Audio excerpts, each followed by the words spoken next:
안녕하세요. 이현재입니다. 우리 집을 지키기 위한 화재보험, 많은 분들께서 이 화재보험을 가입하기 위해서 보험설계사분을 만나시거나 혹은 인터넷 다이렉트 보험을 통해서 가입을 하시는데요.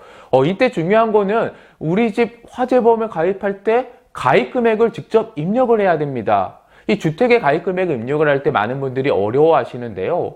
자동차 보험의 경우는 따로 차량 금액을 입력하지 않아도 되죠. 차량의 종류와 연식을 입력을 하게 되면 자동적으로 산출되는 반면에 우리 집을 지키기 위한 화재보험은 직접 입력을 해야 됩니다. 만약에 가입 금액을 너무 많이 입력을 하게 되면 보험료의 낭비가 초래될 거고요. 가입 금액을 적게 입력을 하게 되면 보상이 나갈 때 적은 금액이 나가지 않을까 참 무서운데요. 이 보상과 보험료 손해 없이 보험가입 금액을 정하는 방법을 소개해 드리도록 하겠습니다. 잠시 보험 사례를 하나 살펴보도록 할 텐데요. 주택화재보험에 가입한 예시입니다. 보험가액이 1억 원이라고 가정을 했고요. 재산 손해액은 6천만 원이 발생하였습니다. 이때 과연 보험금 지급이 어떻게 됐는지 살펴볼 텐데요. 먼저 보험가입 금액이 8천만 원일 경우에는 6천만 원이 지급되었고요. 보험가입 금액이 6천만 원일 때 4,500만 원이 지급되었습니다. 잠시 예시를 봤을 때 많은 분들께서 의아함을 느끼실 텐데요. 보험가입 금액 6천만 원이고 손해액도 6천만 원인데 6천만 원이 지급이 되면 되지 왜 4,500만 원이 지급되었을까요? 이게 비례보상 지급된 부분인데요. 이런 비밀을 한번 파헤쳐 보도록 하겠습니다. 그 전에 한번 보험 가입 금액과 보험 가액이 어떤 차이가 있는지 살펴볼 텐데요. 먼저 보험 가입 금액은 회사와 계약자 간의 약정한 금액입니다. 보험사고 발생 시에 지급할 최대 보험금인데요. 계약상 보상의 최고 한도액이라고 보시면 됩니다. 여기서 등장하는 게 또 보험 가액이죠. 이 보험 가액은 보험 가입 금액과 달리 손해보험에만 있는 개념입니다. 이 피보험의 이익, 피보험자가 입을 가능성이 있는 손해를 뜻하고요. 피보험 이익을 금전으로 평가한 금액입니다. 보험 목적 발생 가능한 최대 손해액으로서요. 법률상 보상의 최고 한도액이라고 보시면 됩니다. 여기서 중요한 거는 내가 보험 가입 금액을 아무리 많이 가입하더라도 보험 가액을 넘을 수 없다라는 거죠. 실제 지급하는 보험금은 보험 가액을 초과할 수 없다는 내용이 명확하게 보험약관에 명시가 되어 있습니다. 잠시 예시를 하나 들어드리면 보험 가입 금액이 1억 원이고 재산 손해액이 6천만 원입니다. 보험 가액이 8천만 원일 때 보험 가입 금액을 1억까지 가입했지만 지급보험금은 재산 손해액이 6천만 원까지밖에 지급이 안 되겠죠. 보험 가입이 5천만 원일 경우에는 어떨까요? 보험 가입을 1억 원까지 했지만 손해액이 6천만 원보다 보험 가입이 더욱더 작기 때문에 법률상 최고 한도인 5천만 원까지만 지급이 된다는 겁니다. 결국 이 보험 가입 금액과 보험 가액은 상당히 중요한 것 같고요. 이 보험 가입 금액과 보험 가액이 딱 떨어졌을 때, 딱 맞았을 때 아마 보험료 낭비 없이 최고의 보상 금액을 지급받을 수 있지 않을까 생각이 듭니다.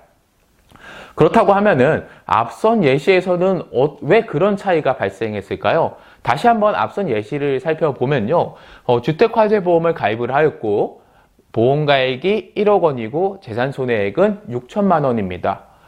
재산손해액 6천만 원만큼 보험가입 금액을 충분히 가입을 했는데도 불구하고 보험가입 금액이 8천만 원일 때는 6천만 원이 다 지급되지만 보험가입 금액이 6천만 원일 때는 4,500만 원밖에 지급이 되지 않았죠. 손해액과 보험가입 금액이 동일하고 보험가액이 훨씬 보험가입 금액보다 많은데도 불구하고요. 바로 이 주택화재보험에서는 보험 가입 금액의 80%의 비밀이 적용되기 때문에 그렇습니다. 좀 더 구체적으로 말씀드리면 이 보험 가입 금액이 보험 가입의 80%보다 많거나 같을 경우에는 이 가입 금액을 한도로 실손 보상을 전액해드리고 있는데요. 하지만 반면에 이 보험 가입 금액이 보험 가입의 80%보다 작을 경우에는 해당 비율로 가입 금액 한도 내에서 보상을 하게 됩니다. 결론적으로 손해 곱하기 보험가입액에서 보험가액의 80%를 나누게 되면서 비례보상을 하게 된다는 의미죠. 결국 보험가액의 80% 미만으로 보험가입 금액을 설정을 하게 되면 제대로 된 보상을 받을 수 없다라는 이야기입니다. 그래서 지급보험금이 이렇게 4,500만 원으로 비례보상이 지급이 된 거죠. 그렇기 때문에 이 보험가입 금액과 보험가액을 동일하게 가입을 해야 되는 게 매우 중요하지만 과연 이렇게 동일하게 가입하는 것이 가능할까요? 화재보험은 미평가 보험이라고 합니다. 혹은 평가 미제 보험이라고 하는데요. 이 상법 제671조를 보게 되면 당사자 간의 보험가액을 정하지 아니한 때에는 사고 발생 시의 가액을 보험가액으로 한다라고 나와 있습니다. 우리가 주택화재보험을 가입을 할 때 보험가액을 설정하는 부분이 전혀 없습니다. 보험가입 금액만 정하게 되죠. 결국 이 보험가액은 화재가 발생했을 때 그 시점에 결정이 된다라는 이야기죠. 그러면 보험가액을 구하면 되지 않겠느냐라고 질문하시는 분이 있을 것 같습니다. 맞습니다. 보험가액을 구해서 보험가입 금액을 동일하게 가입을 하면 되겠죠. 그런데 문제는 이 화재가 발생했을 때 보험가액이 산출되기 때문에 이 보험가액은 유동적으로 변할 수 있다는 게 바로 함정인 거죠. 어쨌든 그 보험가액을 한번 구해 보도록 하겠습니다. 이 보험가액은 이 신축가액에서 감가상각액을 빼게 되는데요. 결국 이 화재가 발생을 하게 되면은 화재 난 이 주택을 그 시점에 새로 짓는다라고 가정을 합니다. 새로 짓는다라고 가정을 해서 드는 그 비용, 신축가액에서 이 화재가 실제 난 건물은 신축 건물이 아니죠. 그러니까 그 신축 건물이 아니기 때문에 감가상각, 그러니까 기간이 지남에 따라서 건물 가격이 하락함을 반영하게 됩니다. 그 감가상각을 빼게 돼서 보험가액을 결정하게 되는데요. 이 신축가액은 한국감정원의 건물 신축 단가표를 참고하시면 되고요. 이 감가상각액은 신축가액의 80%에서 내용연수를 나누게 되고 경과연수를 곱하게 되면 쉽게 계산이 됩니다. 그렇게 되면 보험가액이 바로 나오게 되죠. 조금 더 정확하게 계산하기 위해서는 이렇게 나온 보험가액의 정확한 피해 면적이 계산이 되게 될 텐데요. 어쨌든 이렇게 계산을 하게 됩니다. 그러면은 이 신축가액과 감가상각액을 구하는 예시를 좀 더 구체적으로 드려야 할 텐데요. 그 전에 먼저 한국감정원의 건물 신축 단가표를 잠시 살펴보도록 하겠습니다. 제가 2016년과 2017년도에 아파트, 연립주택, 다세대 주택, 다가구 주택의 평균 신축 비용을 가지고 왔는데요. 신축 비용을 보시면 2016년 대비 2017년이 상승함을 확인할 수 있습니다. 아파트의 경우는 3.1%가 인상이 되었고요. 평균적으로 한 5%대가 인상됨을 확인할 수 있는데요. 결론적으로 시간의 지남에 따라서 공시가격도 인상이 되는 부분이 어느 정도 반영되지 않았나 싶습니다. 중요한 거는 이 2016년, 2017년에 화재 단가표를 확인하시는 게 아니라 화재 발생 시점에 건물 신축 단가표가 적용된다는 점 잊지 않으셨으면 좋겠고요. 매년 연말에 이 신축 단가표가 나온다라고 보시면 됩니다. 그러면 한번 예시를 들어볼 텐데요. 100제곱미터 면적의 아파트를 계산하였습니다. 평수는 30.25평 정도 되고요. 건물 구수는 1급, 내용연수는 50년이라고 가정을 했고요. 한 5년 정도 경과된 아파트라고 가정을 하였습니다. 2017년에 신축가액으로 가정을 했다고, 그 화재 사고 시 가정을 했다라고 했을 때, 먼저 신축가액을 결정해야 될 텐데요. 이 신축가액은, 아까 말씀드린 1제곱미터당 그 신축가액에서 100제곱미터를 곱하게 돼서 총 1억 4,500만 원 정도의 신축가액이 발생하고요. 감가상각을 계산을 하게 되면은 이 신축가액에서 80%를 곱하게 되고 거기에 내용연수 50년을 나누고 경과연수 5년을 곱했을 때 총 1,100만 원 정도 약 나오게 됩니다. 이렇게 나온 금액을 빼게 되면은 결국 이제 보험가액이 나오는데요. 약 1억 3,300만 원 정도의 보험가액이 계산이 됩니다. 결론적으로 이 1억 3,300만 원만큼 보험가입 금액을 계산했을 때가 가장 효과적이란 의미가 되는 거죠.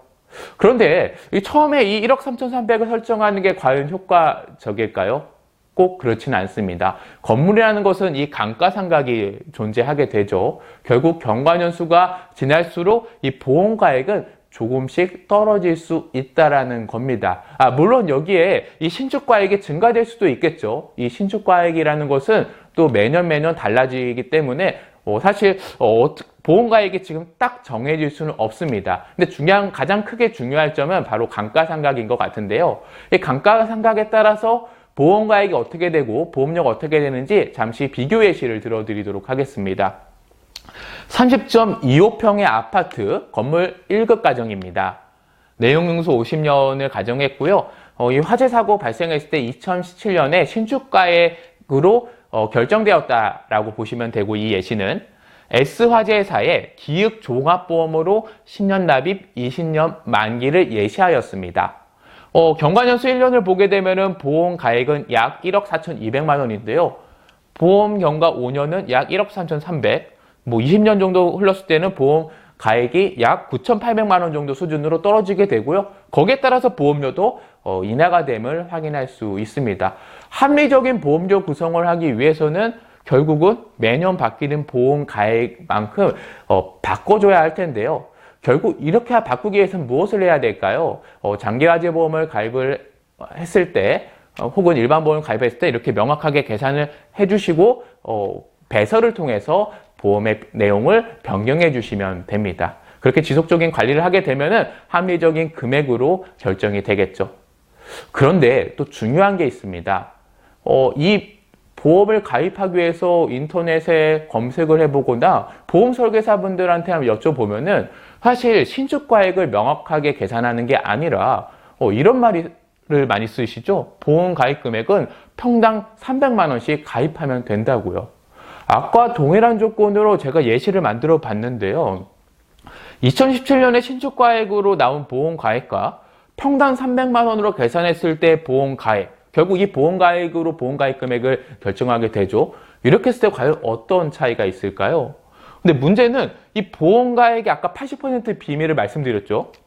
이 80% 비밀을 적용을 하게 되면은 평당 300만 원을 기준으로 했을 때에는 제대로 된 보상을 받을 수가 없습니다. 왜냐하면 이 보험이 80%로 계산했을 때 평당 300만 원씩 계산 금액이 훨씬 더 작기 때문에 해당 식으로 비례보상이 되기 때문이죠. 결론적으로 제대로 된 보상을 받지 못한다. 결국 이 보험을 제대로 가입한 게 아니란 말이죠. 그렇기 때문에 평당 300만 원씩 가입하는 게 아니라 차라리 많이 가입하시거나 가입 금액을 아니면 정확하게 매년 계산해서 해당 신축가액을 통해서 보험 가액을 결정하고 가입 금액을 변경해야 된다는 의미가 됩니다. 그렇다면은 이 보험 가입 금액의 80% 비밀은 모든 화재보험에 적용이 될까요? 꼭 그렇지만은 않습니다.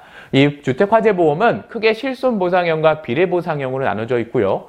실손보상형은 증권에 기재된 보험 가입 금액 한도 내에서 실손보상이 이루어집니다. 보통은 장기화재보험에 있다라고 보시면 되고요.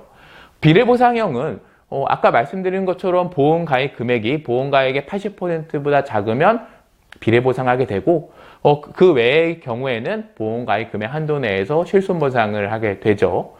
이렇게 하게 되는데 장기보험과 일반보험, 1년짜리 일반보험에 주로 해당이 된다라고 보시면 됩니다. 내가 어쨌든 중요한 거는 장기보험에 가입을 하더라도 실손보상형이든 비례보상형이든 어떤 보험료에 대해서 합리적인 낭비 없이 가입을 하기 위해서는 매년 보험 가입 금액을 변경하는 것이 매우 좋고요. 배설을 통해서요. 비례보상형인 경우에 특히 보상을 위해서 명확하게 해줘야 보상에 대한 소송까지 없다는 점 꼭 잊지 않았으면 좋겠습니다. 결론적으로 우리 집을 지키기 위한 화재보험, 정확한 보험 가입 금액 산출과 지속적인 배설을 통해서 관리하셔야지만 내가 보험료나 보상에 대해서 손해가 없다는 점 꼭 잊지 않으셨으면 좋겠고요. 꼭 주변에 있는 보험 설계사분들을 통해서 정확하게 계산을 하셨으면 좋겠습니다. 직접 인터넷 다이렉트를 가입을 할 때 사실 이렇게 명확하게 계산하기가 어렵겠죠. 그렇기 때문에 이런 화재보험의 전문가분들에게 자세한 상담 받으셔서 꼭 보험료와 보상에 피해 없는 그런 화재보험을 가입하셨으면 좋겠습니다. 시청해 주셔서 고맙습니다.